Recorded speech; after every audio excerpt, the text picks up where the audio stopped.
भाद्र मास के शुक्ल पक्ष की चतुर्दशी तिथि को अनंत चतुर्दशी के नाम से हम जानते हैं और इस दिन अनंत के रूप में भगवान श्री हरि विष्णु की हम पूजा भी करते हैं। इस दिन व्रत करने वाले महिलाएं और पुरुष अपने हाथ में एक धागा बांधते हैं जिसे हम अनंत बंधन या अनंत राखी कहते हैं। इस धागे में कुल 14 गांठें होती हैं जो ब्रह्मांड के समस्त 14 लोगों को निरूपित करता है।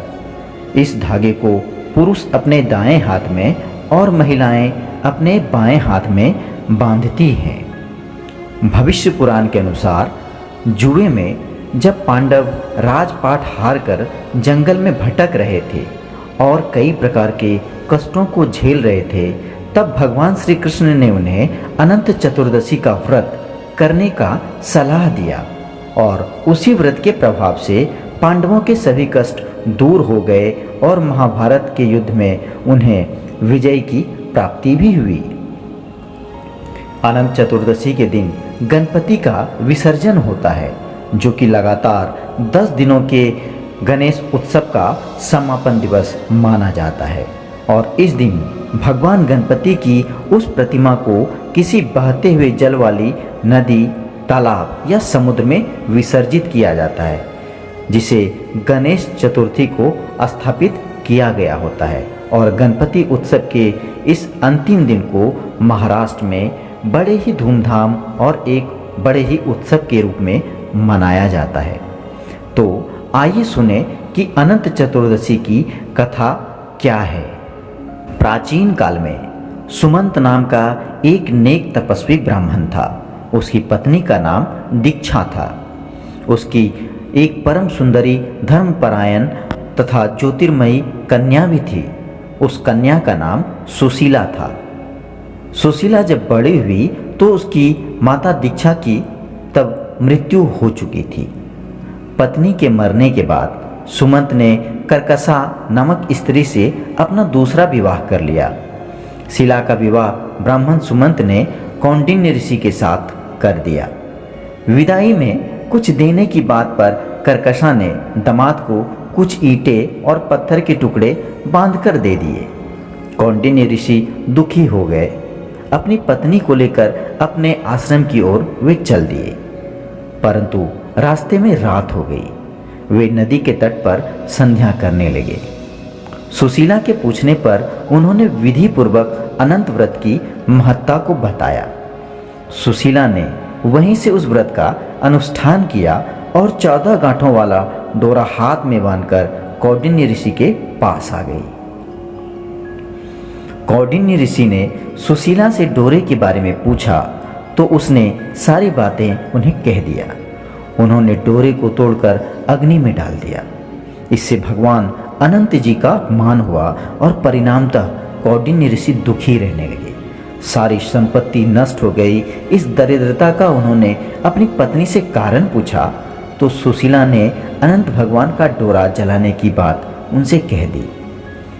अब पश्चाताप करते हुए ऋषि कौंडिन्य अनंत डोरे की प्राप्ति के लिए वन में भटकने लगे। वन में कई दिनों तक भटकते भटकते निराश होकर एक दिन भूमि पर वे गिर पड़े। तब अनंत भगवान प्रकट होकर बोले, हे कौंडिन्य, तुमने मेरा तिरस्कार किया था, उसी से तुम्हें इतना कष्ट भोगना पड़ रहा है। तुम दुखी हुए, अब तुमने पश्चाताप किया है तो मैं तुम्हारे पश्चाताप से प्रसन्न हूँ।